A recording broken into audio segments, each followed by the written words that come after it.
Right, hello Peter. Nice to see you. First time this year. Hello, Welcome back. Eddie. Welcome back. You're looking fabulous. Yeah, yeah, I am fabulous. Not real in any way. No, I'm feeling quite good, Eddie. You're looking good yourself. Thank you very much, Peter. Okay, well that's great. So listen, let's get to it and stuff. I'll be honest with you, this is like I've not spent a lot of time looking into or catching up this last month or two with all the independence issues and all the various things. Just a few things now and then. So if you wouldn't mind, Peter, if you could just give us an update of what your take on the start of the year so far with the independence movement and moving forward, and we'll get to your party in that afterwards. But what is your initial impression of how that movement is there anything happening, or is it all a bit stagnant in the light of everything that's going on the international scale, on the international? There's not much. There's not much to say. It's all very dull and unexciting and uneventful, and that's the way the politicians like it. John Swinney, give him his due. He is a steadying force. He's a steadying force because he doesn't really do or say anything. He makes the right noises at the right time, but without actually saying anything that will massively upset anybody. And so it's all just bland.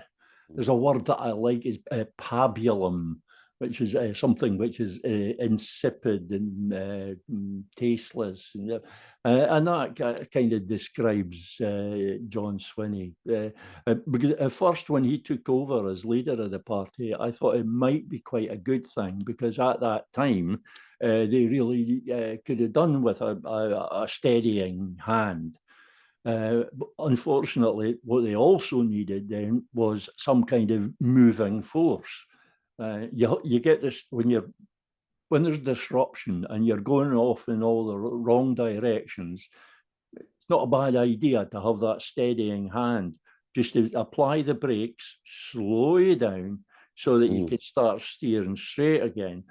But unfortunately, we still haven't got to the point of steering straight as far as the constitutional issue is concerned. And I don't think we will. I don't think we will, not if it's left up to the political parties.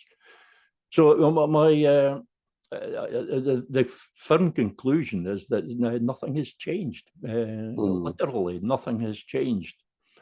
So what's the dynamic here, Pete? I mean, I know what you're saying. So there's, John Swinney is like, the party's not doing much or whatever.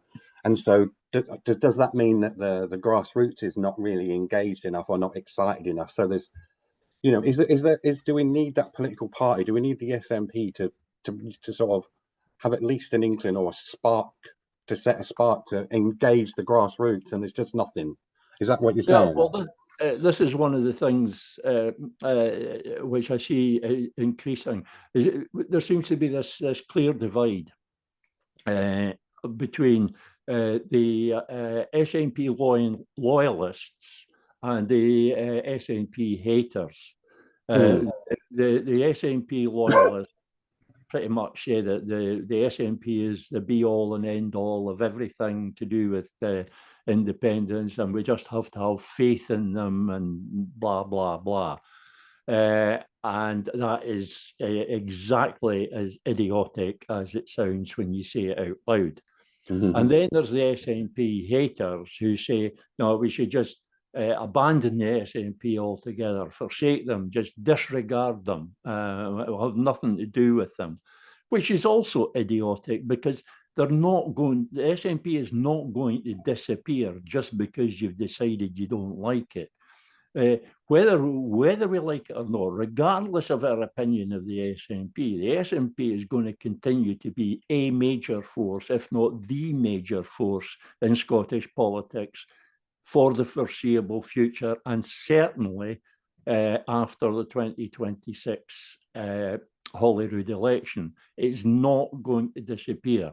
The SNP is still going to be there. It will either be the largest party and a minority government, very, very unlikely, but it could even be a majority government, but that's very unlikely. But it'll either be the largest party in a minority government, or it will be the largest party, the dominant party, in some kind of coalition arrangement. So to say that we can simply write off the SNP is just idiocy. It has nothing, it does not relate to political reality at all. But we're increasingly getting that divide, and the other thing that has continued, that hasn't changed, is the cunning plans. If any cunning plans have become a wee bit more refined, but it's the old problem of people with a hobby horse, or people looking for partisan advantage, using the independence issue. We talk about the SNP using the word independence as an electioneering device. Well, yeah, they do. That's all they use it for these days.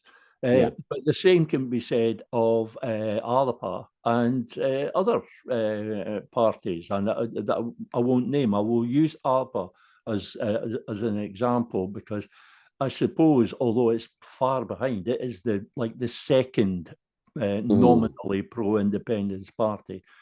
But there really is nothing to choose between them. Because ALPA supporters are presenting this max the yes proposition, while the SNP are going for both votes SNP, which is natural. They're a political party, they want votes. They're certainly not going to volunteer to give those votes away to another party. But the ALPA and others are going for this max the yes thing, super majority, SNP 1, ALPA 2, and I don't have a problem with that.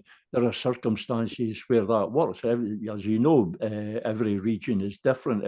There's a lot of difference, and is very conditional whether that's a good idea. But okay. But my problem is that they're selling this idea, which is purely about getting votes for ALPA. Or seats, I should say, for ALPA. That's all it's about. But they're selling it as a step on the road to independence, which it just isn't. It just isn't. It does nothing whatever to help Scotland's cause. And we're getting a lot of this. People, there's always been these various causes and agendas that have latched on to the yes movement because the yes movement was so powerful. So they've hitched a ride, or tried to hitch a ride on the yes movement. It's still happening. And some of them, some of these freeloaders are actually quite detrimental to Scotland's cause. They divert resources and energies away from genuine solutions. I call it snake oil. It's like the old snake oil sellers. If people are spending their money on snake oil, they've no money left to buy proper medicine. And if they're convinced through propaganda or whatever, if they come to be convinced that the snake oil is actually beneficial, that it's actually doing something for them, then they won't bother trying to develop anything else. They won't bother trying to develop real solutions. So these freeloaders have become a major problem, I think, for the independence movement. And you daren't say that out loud, though. Although I just did, but that's me. You get seriously attacked if you suggest that these people are not everything that they seem. No, certainly not. So I'll bring up this I read an article by Robin McAlpine recently, and tell me what you think of it, Peter. I mean, to me. I'm not hearing you, Eddie, because you're away from Oh the mic. yeah, I'm at the side here. Yeah, I'll read out this article from just a short passage from Robin McAlpine's article he wrote last week, and it says that at the moment, anyone who wants to run as leader has to gain 100 nominations from party members, and they must be spread across 20 branches. This is hard enough because no one is allowed to contact the details for the branches or for the wider membership. Hell, they weren't even allowed to be told how many members were there. I remember this. This is true. We had the same thing at our branch years ago. This rule is being changed. If these new procedures are accepted by the membership, then in effect, anyone who wants to stand for leader of the SNP needs to get nearly 1,500 signatures. That is more people than the SNP leadership can get in to come to a conference, including the payroll vote. I doubt there are 1,500 SNP members who you could describe as being currently active.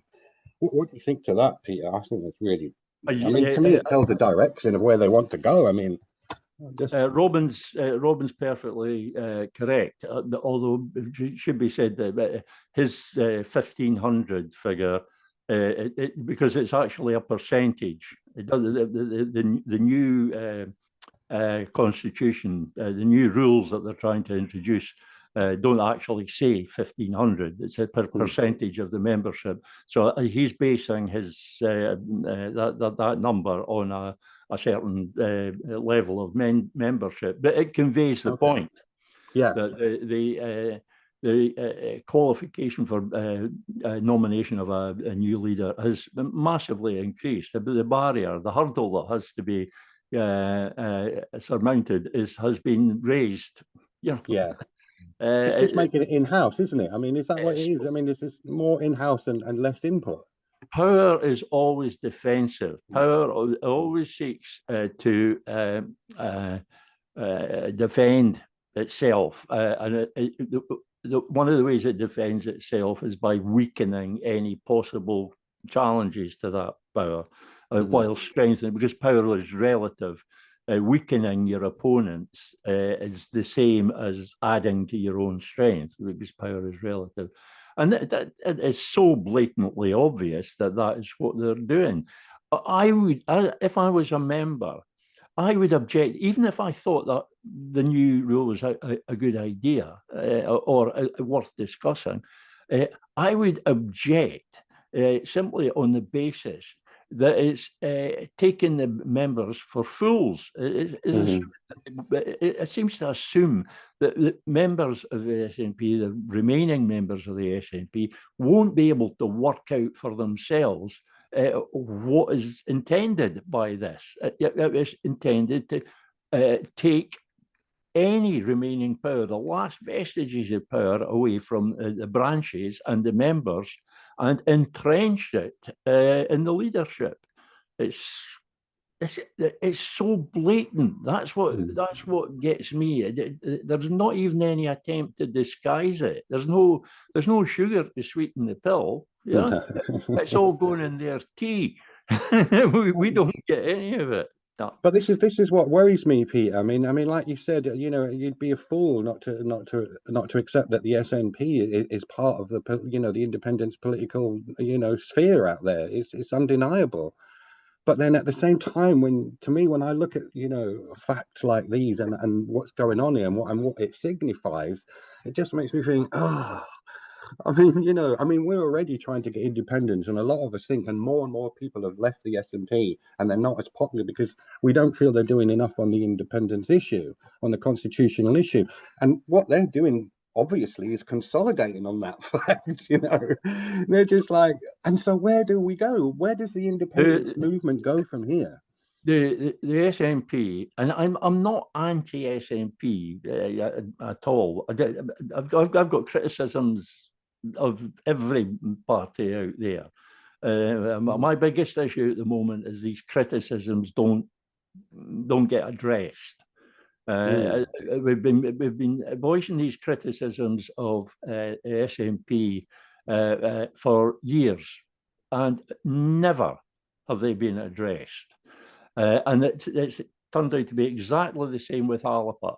There are criticisms that, like the thing that I mentioned earlier about them freeloading on the Yes movement, simply in order to get seats in the Scottish Parliament, and the salaries and the pensions and the short money. That's what it's really about. It's absolutely nothing to do with progressing the independence cause, and these things are simply not addressed. And the SNP still seems to operate. The SNP leadership still seems to operate on this the mentality of the single party solution, what I've come to call the single party solution, which 12, 15 years ago and more, pretty much up until the last 5, 6, 7, 8, 10 years, depending on who you are, the single party solution was the solution. It was the SNP and only the SNP. So my attitude is that we've tried that. We've tried the single party solution and it didn't work. It didn't work because as soon as we put that single party, which happens to be the SNP, as soon as we put them in that position where we're giving them so much power, we had to give them that power. We had to concentrate all our focus on them. As soon as we gave them that power, they started using that power for themselves rather than for the cause. And this is something that organisations do. It's not just the SNP. It's not just political parties. It's something that happens in any organisation, and a big part of management's function is to prevent that happening. Prevent the organisation coming to serve itself rather than the purpose for which it was set up. But the SNP now has very much come to serve itself. And I stress once again that it's not just the SNP. The other parties like Savalapa are pretty much the same. There's some that are a wee bit different. They're a wee bit less self-serving. But it's quite general across the board. It's because the parties, because they're embedded in the British system. They've been captured by the British system, which makes it all about numbers.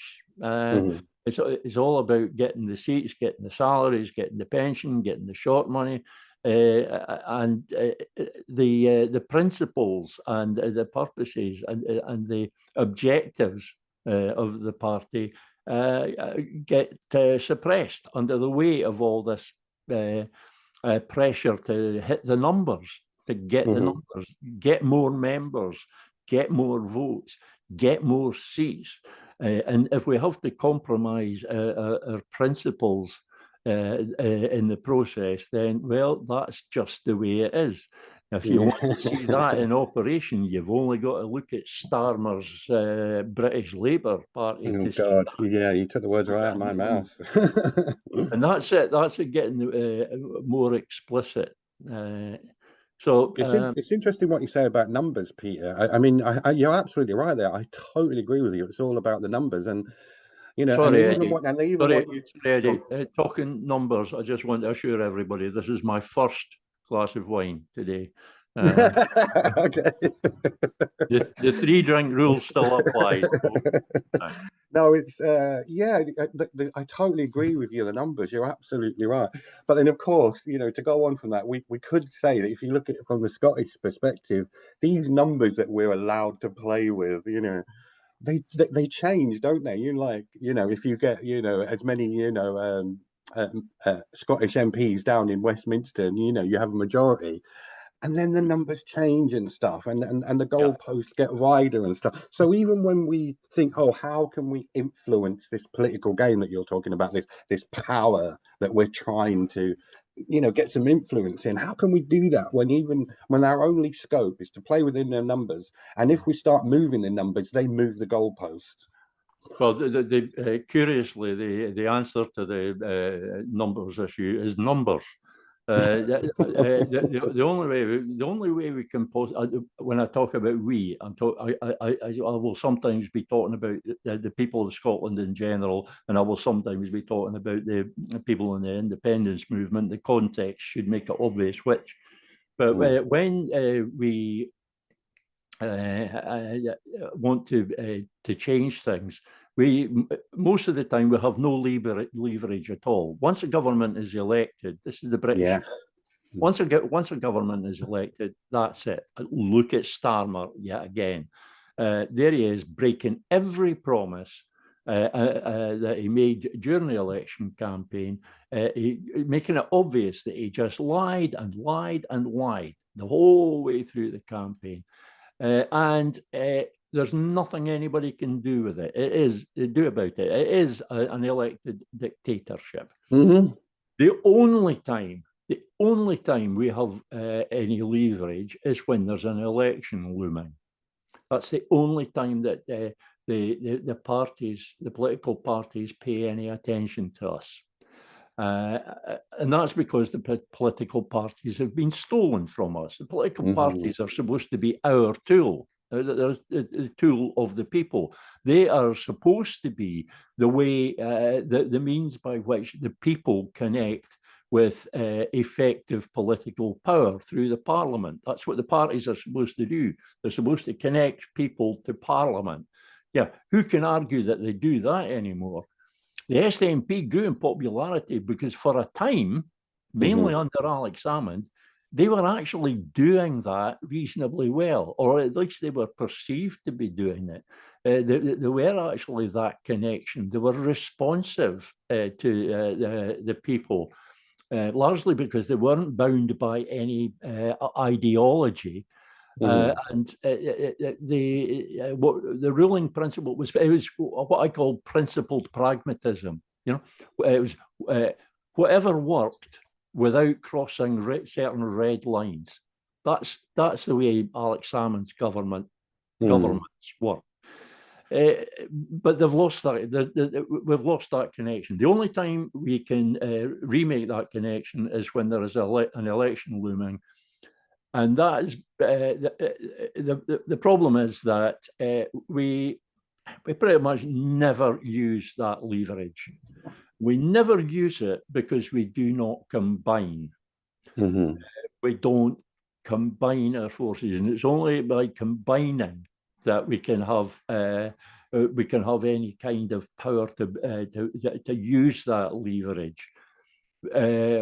Normally, what happens is that you have all these people in groups and parties all trying to use the leverage for their own purposes, which is fine.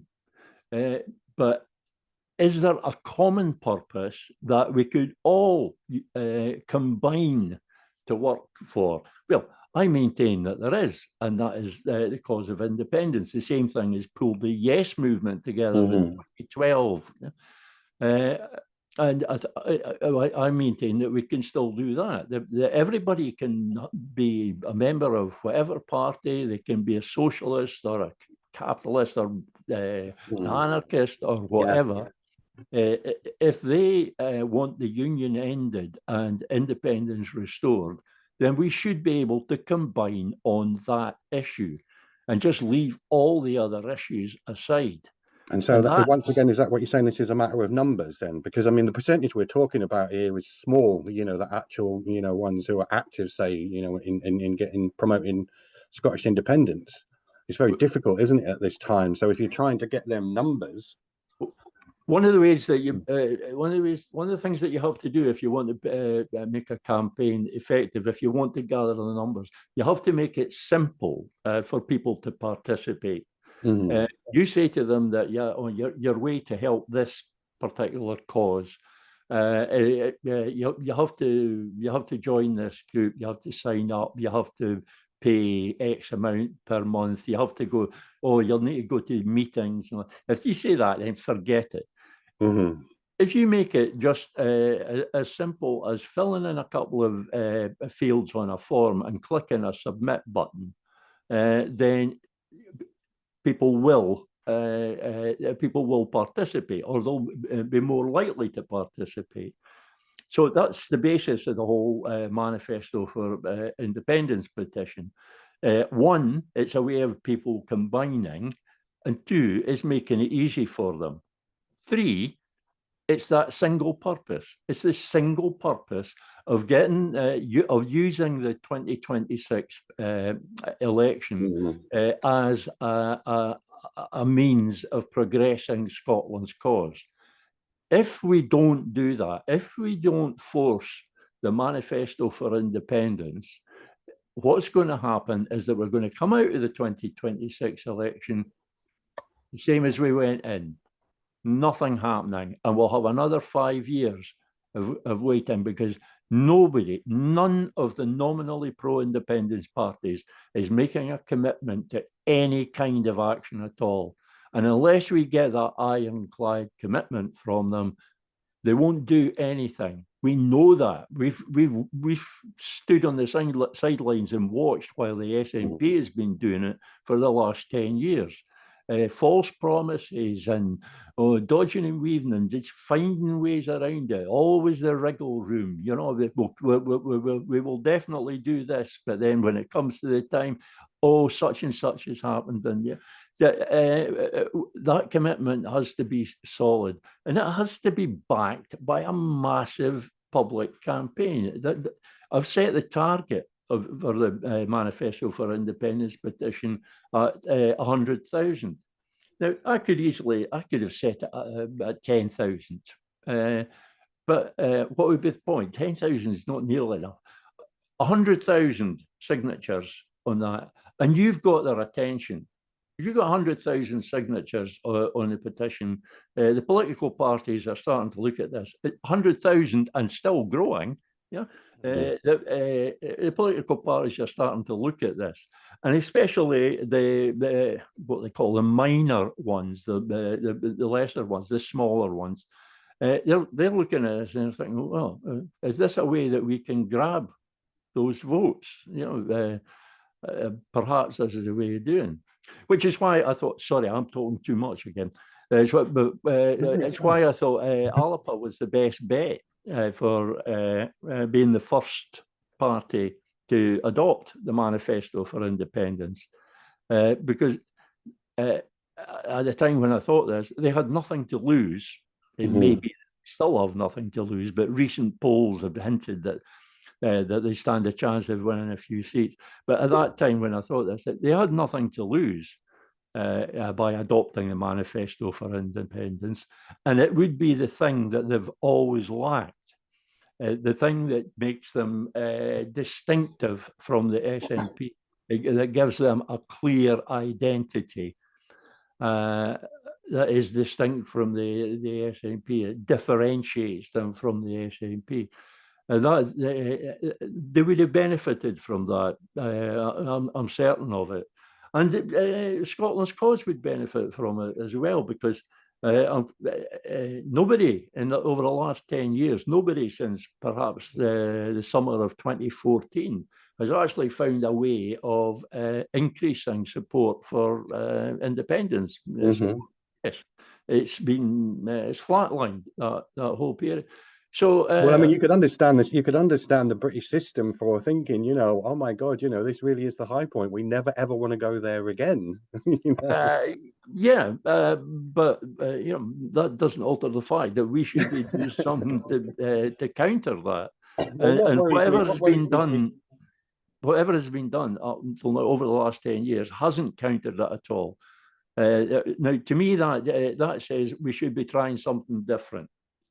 Well, this is something different. The Manifesto for Independence, Scottish UDI, this is something different. It's something bold, which is why it scares the politicians. I totally agree.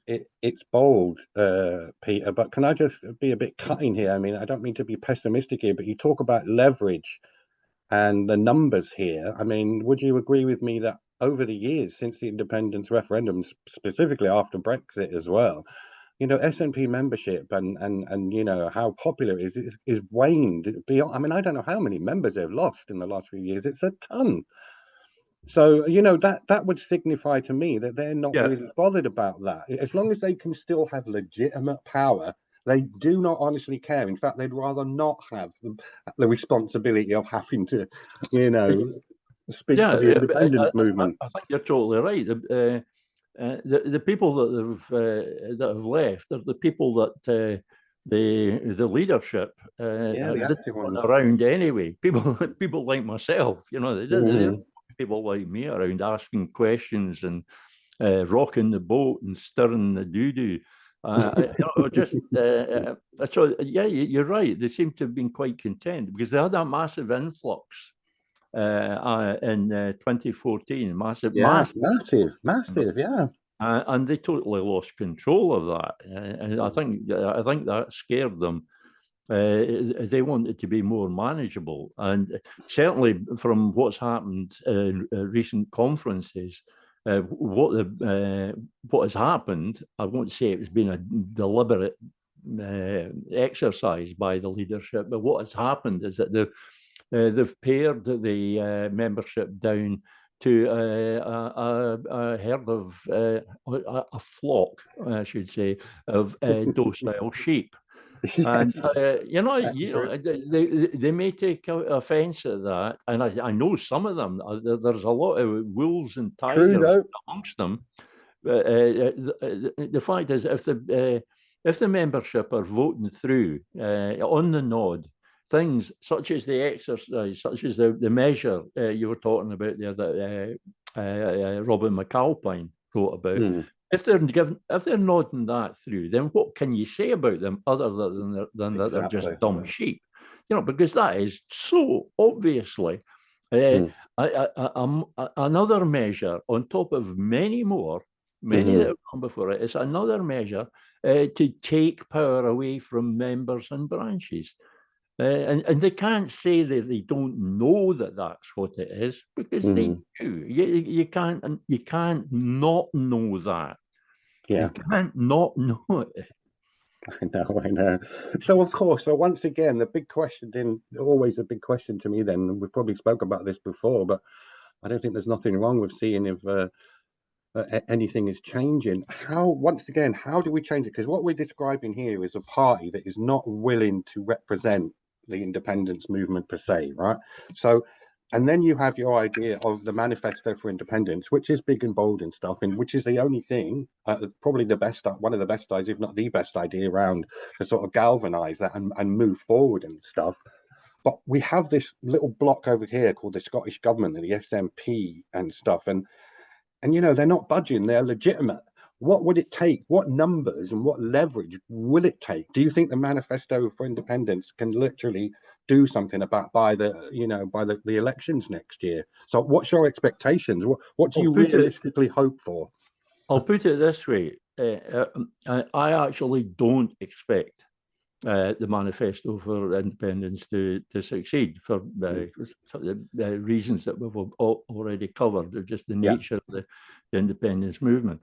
Uh, uh, but what it would take for it to succeed, the reason I'm doing it, the reason I'm involved in this and exhausting. I've been up since 4:30 this morning Oh, trying blimey. to do stuff, and I'm up at 4:30 every morning, or 5 o'clock every morning, just trying to do what I can for this, and it's an 8-12 hour day. But that's my choice. That's my choice. Big But commitment, well done. I'm doing it because it's the only thing. People say to me, "Well, you're wasting your time. This will never work. You'll never get the signatures."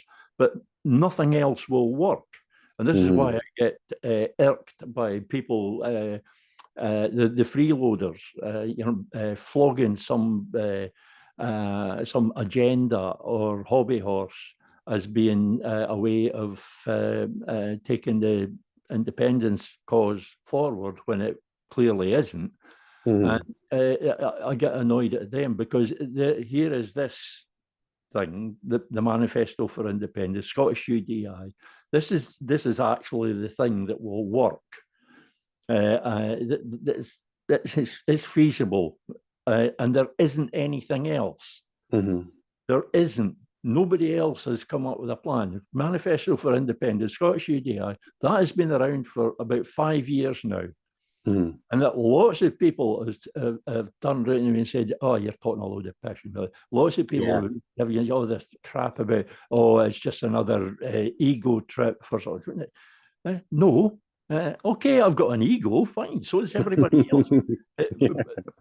What I also have is a very rational way of thinking. And I have delved into this deeply over many hours and many years, and I've come to this conclusion that this is the only way. The way that it's set out is the Scottish UDI process, the Manifesto for Independence. It is the only way. I've come to other conclusions. My thinking develops. People say a change. Well, of course, a bloody change because circumstances change, and most of all, what I learn, the knowledge that I take in, learns. I learn more stuff about it, so my views change in keeping with that.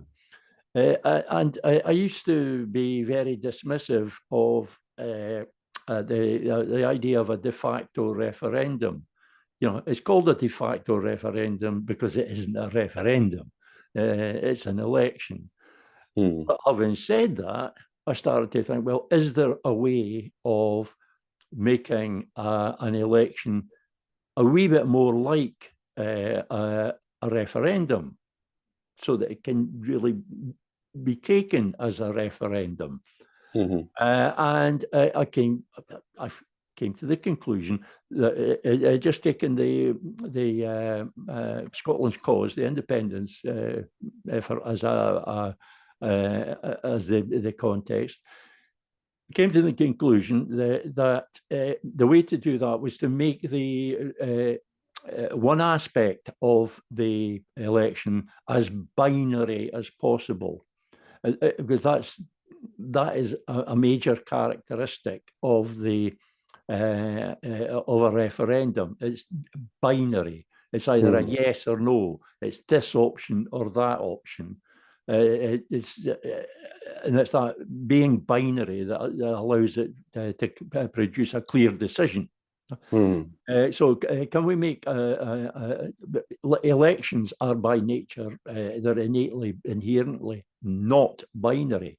They're about a whole range of issues. And I thought, is there a way? And yes, there is. There is a way of making this more binary. And that is by all the independence parties, all the nominally pro-independence parties, adopting exactly the same manifesto commitment on independence, regardless of what the rest of the manifesto says.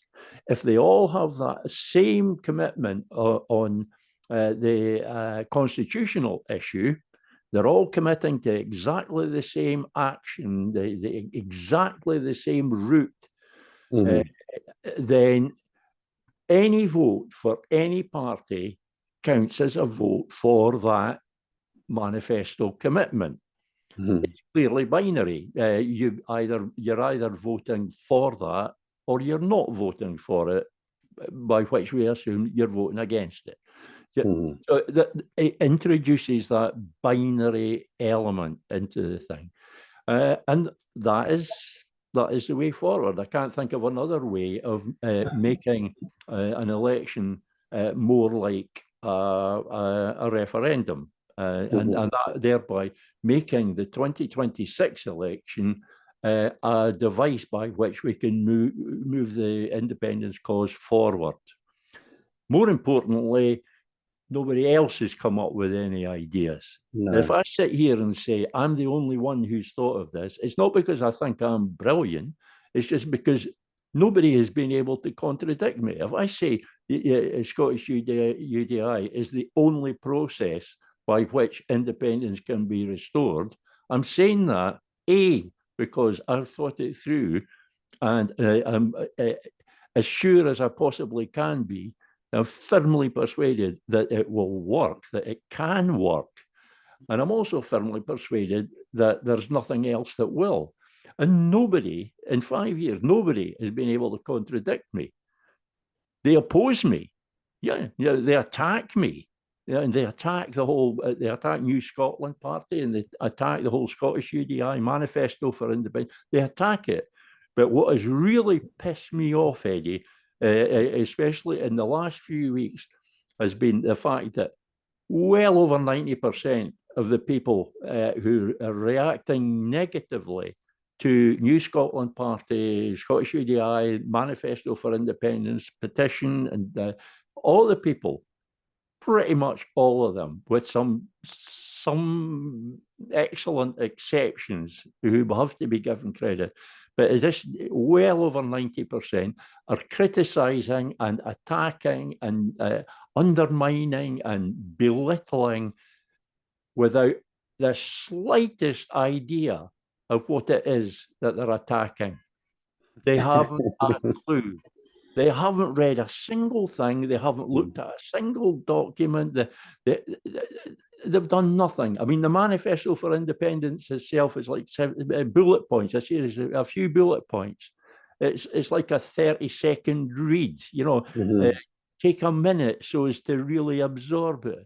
And most of these people just haven't done that. I know by the terms by which they attack, they don't understand it, because they attack it on the basis that, you're imposing independence without a referendum.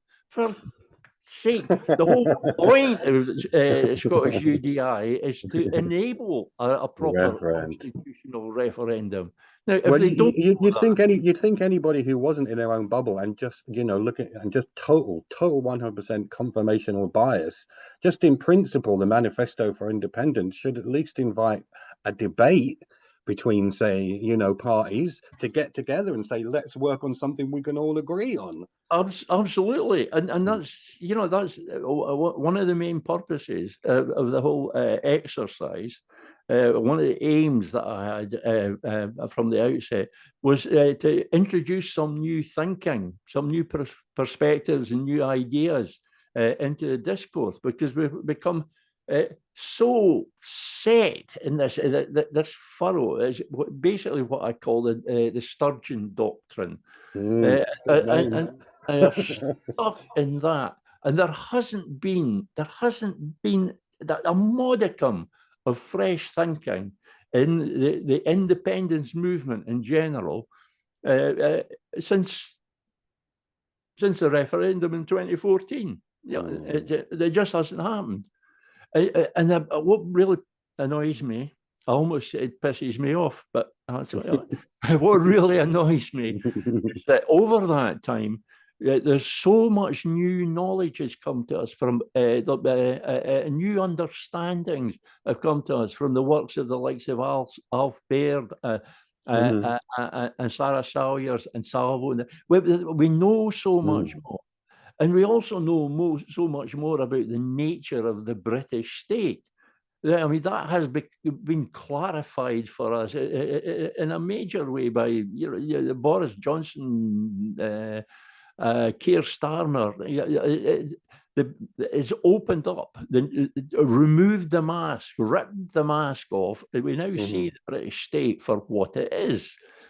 And you think the combination of these things would be making people say, right, we have to have another look at this. We have to rethink things.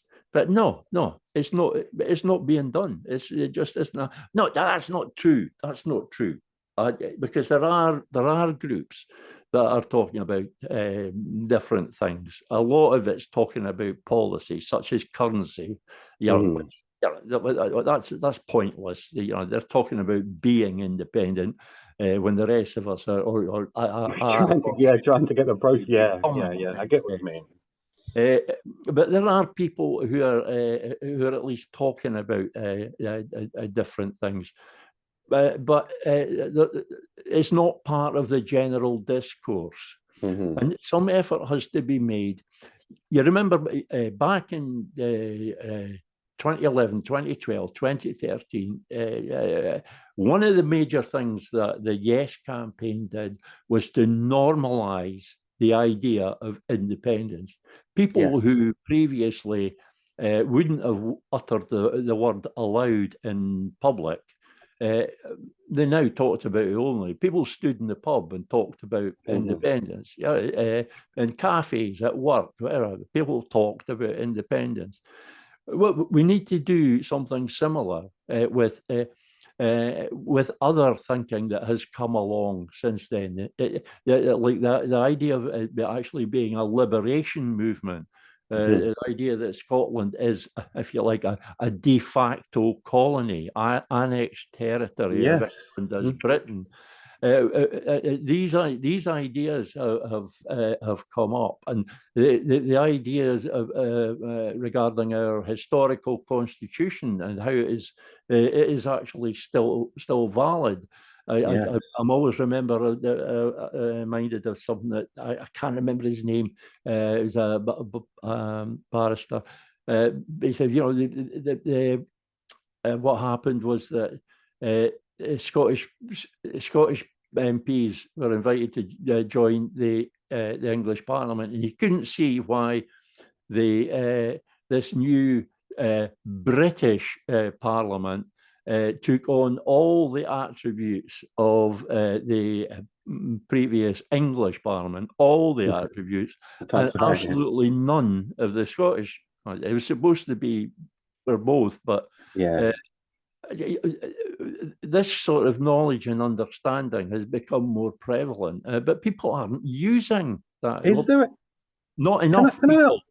Can I ask you? I mean, maybe I've just got a myopic view of this, but thinking about it, listening to you, it's making me think. Like, I mean, yeah, we have the we have the Scottish diaspora. No, it's okay. We have the talk here in Scotland, and even to a degree in the UK and stuff. But there doesn't seem to be any. The only time I remember the rest of the world or you'd been on international news was when we had the referendum in 2014. You know, to me, and less than said, like I said, maybe I'm just not looking, but I never see any sort of easily accessible or popular news or something that pops up every now and then just to do with Scottish independence. There's not, is there?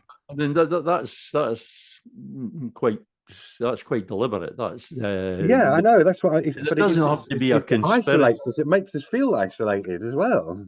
There doesn't have to be a conspiracy to do this. It's just if you get enough people in enough places of enough influence, and they have a common and enough objective, you'll get an outcome which, if you trace it backwards, looks just like a conspiracy. It looks like but it isn't necessarily. In fact, it probably isn't.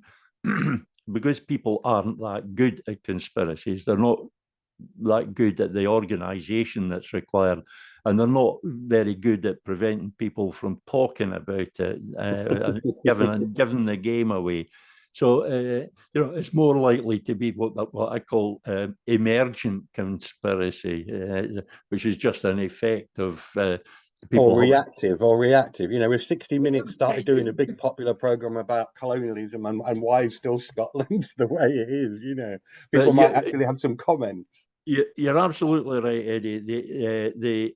The result is that the whole issue is suppressed. It's damped down. A big wet blanket is put over it, and that happens. That's effective, basically because the Scottish government is cooperating with that. Yes, exactly. Why is support for independence not rising? Because it is being suppressed.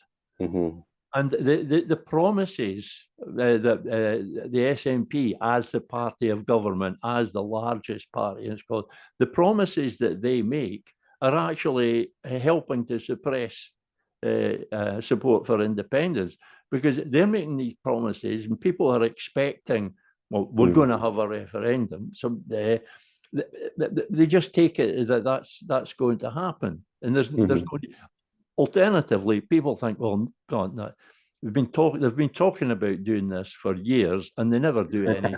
And they just walk away. I mean, we saw that in the 2024 UK general election.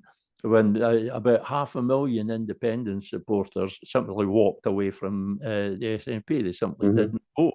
That, again, is another tool of British politics, the British political system. Just deter people from voting. If you keep the number of people voting low, it's more manageable. You have a core element who will are guaranteed always to vote. So if you reduce the number of other people voting, your core element then becomes a bigger proportion of the overall electorate. It's the same as the SNP's new measure on challenging the leadership. It's all about consolidating power, buttressing power.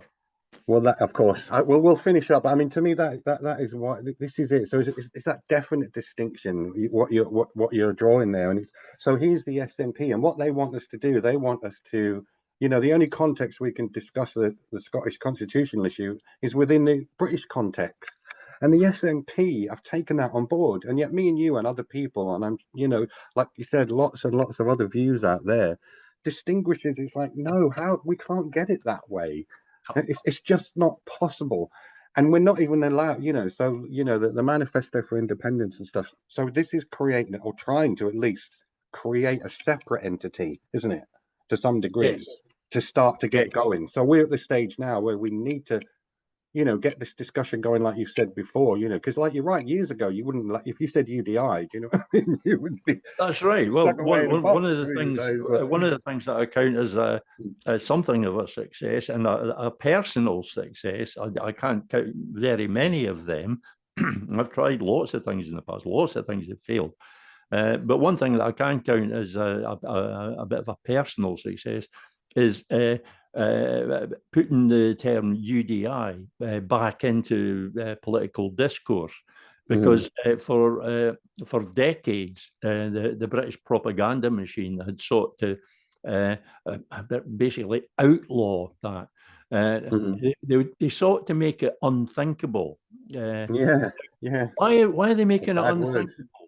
It's because they don't want us to think of it. I used to be the mention of UDI. I said, no, we can't go down that road. We can't go down that road. So, but I have learned. Things have changed. I have changed. I've learned more, and I now realise that is the only way. Because, as you said, Eddie, there is no route to independence. There is no route even to the exercise of our right of self-determination within the context of the British state. It simply cannot happen, and that's what people have to realise. You made that. Independence lies outside what I will call, for the sake of brevity, British law. Outside British law, but within international law. It's in that gap, between those two things. That's our route to independence. And the people who say, "Oh, no, we must not step outside British law," well, they simply are not committed to restoring Scotland's independence, because they're wanting to keep us in a space where restoring independence is, and maybe not even realising it. I mean, one thing that's a thing. When it comes to the politicians, at least, you've got to give people the benefit of the doubt. You've got to think, well, they're moderately intelligent. And it's not like you have to be massively intelligent to realise that there isn't a route to a democratic exercise of our right of self-determination through the legal and constitutional framework erected or developed or evolved by the British state entirely for the purpose or with the imperative to protect the Union. It's obvious that that system is there to stop you breaking the Union. You can't have anything within that process that breaks the Union, because the whole purpose of They stop you doing that. So it's a smoking gun. It's a smoking gun to anyone who's prepared to look. I mean, it totally is. So it also adds to the. What I was saying there is, you've got to assume that politicians. I mean, John Swinney's not an idiot. Yeah, you've got to assume that they know this, that they're perfectly well aware of it, but they're not going there. They won't go there. They won't say the words. They won't say the words that I've just said, like we have to step outside British law, and then dare them to mount a legal challenge to that. And that's what Scottish UDI is all about. It's the closest analogy to Scotland's situation. We shouldn't really make comparisons with Catalonia or Kosovo or anywhere else, because every situation is different. The closest analogy is Norway breaking away from the union with Sweden at the beginning of the last century. And basically they did it in exactly the same way as I'm recommending. They broke the rules of the union by passing legislation in the Parliament to set up trading establishments in other countries, and that the union said no, all trade policy must go through Sweden. So they broke the law. The Swedish king refused to sign that, so the government resigned, and blah de blah. They forced a referendum and got 99.8% in favour of breaking the union. And they did. I didn't realise it was that high. Very high. They did all this within the space of 6 or 8 weeks or something, although there was other stuff going on beforehand, obviously. I mean, but that is how they did it. And that's it. You have to step outside the rules of the thing that's imprisoning you.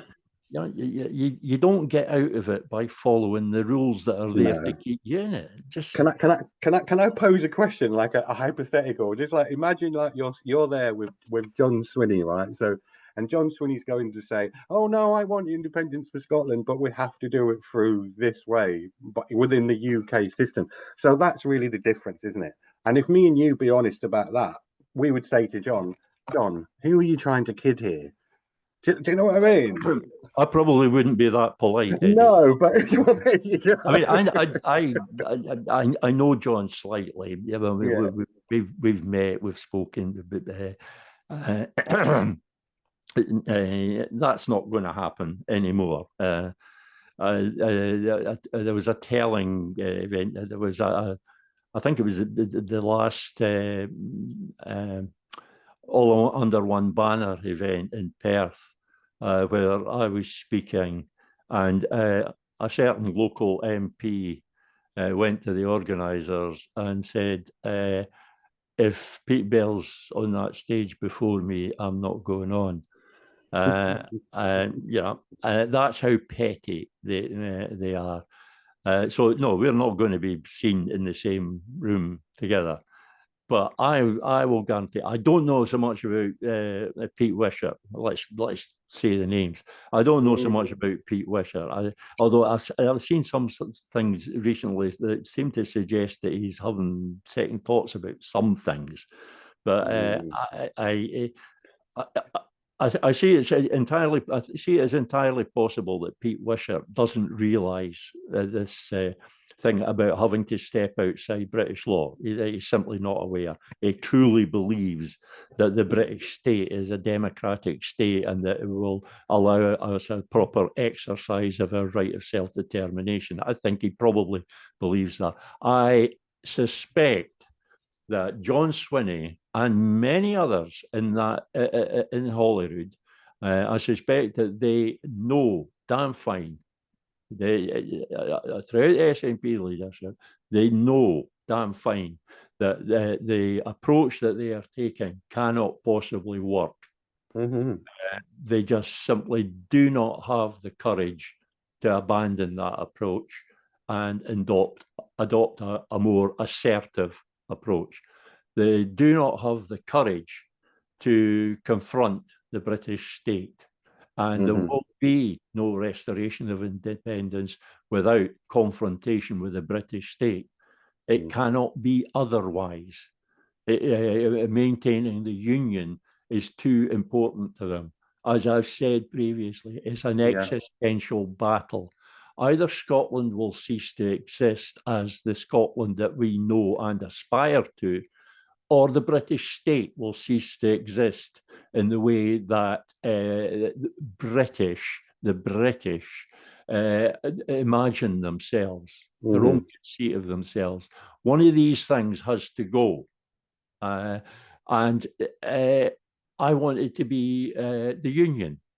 I want it to be the British state that gets a bloody dose. I want it to be the British state that gets broken. It should be.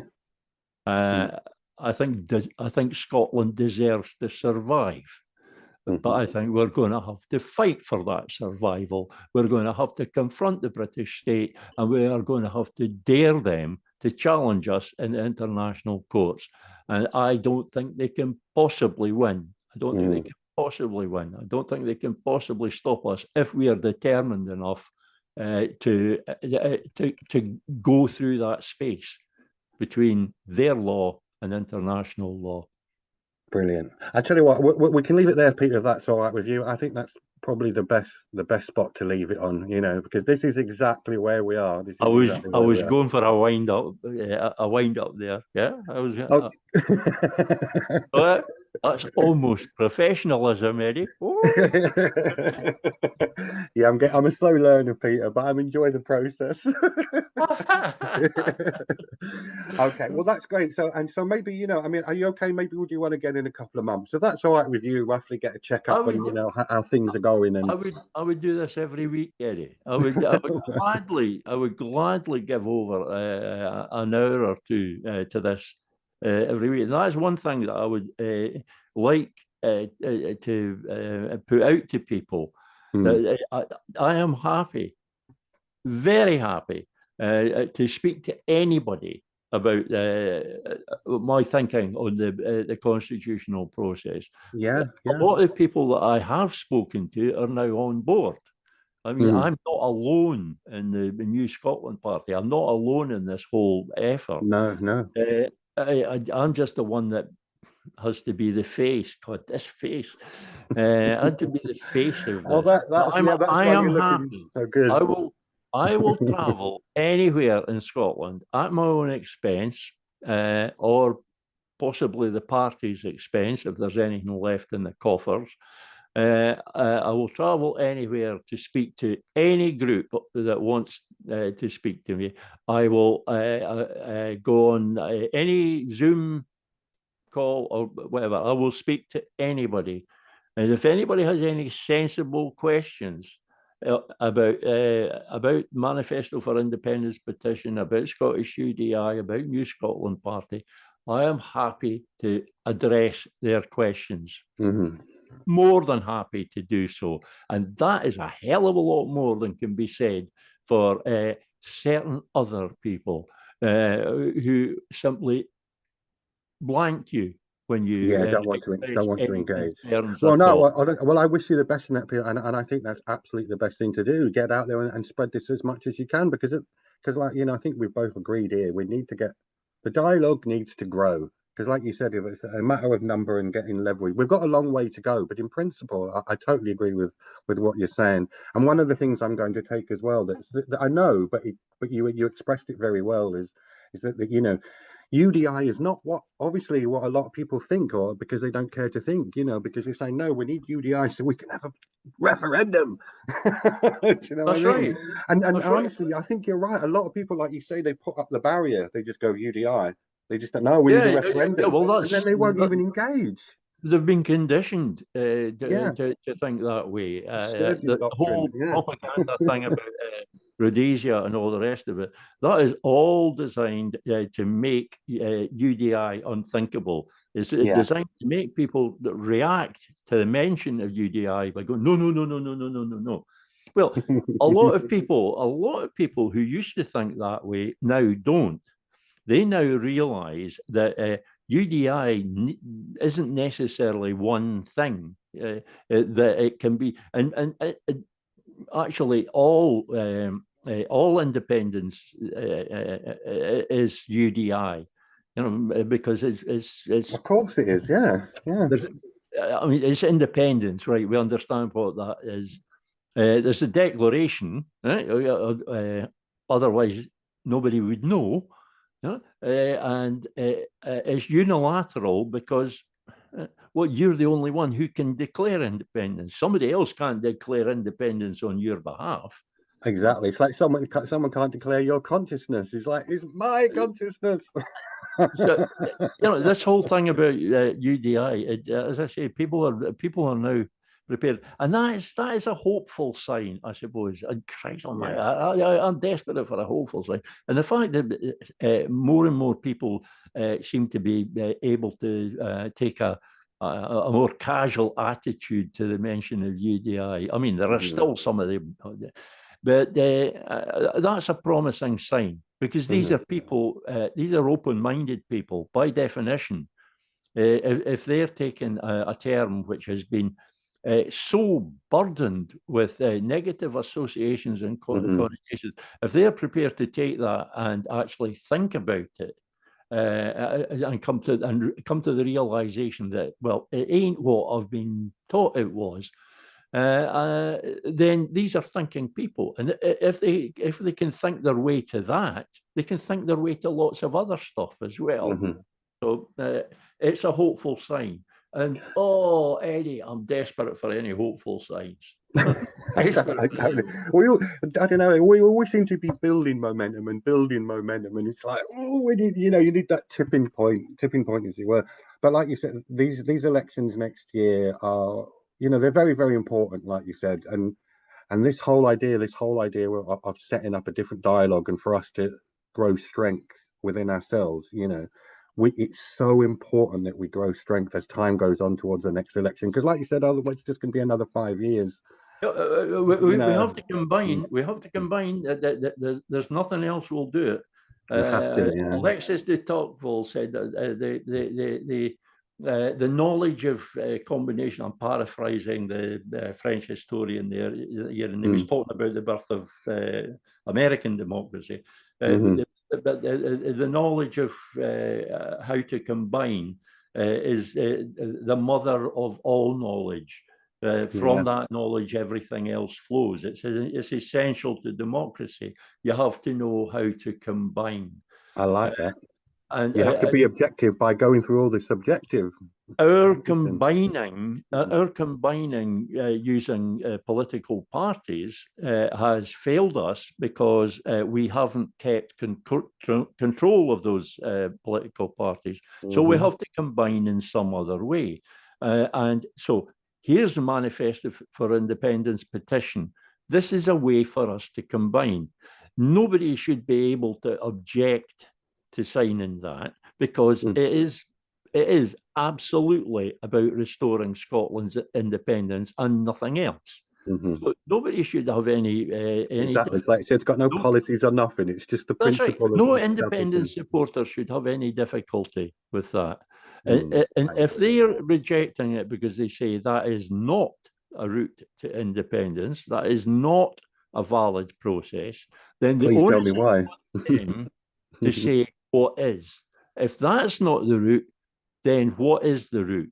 Because if that's not the route and you can't tell us what is, then there is no route. Nope, I agree. Right, Peter.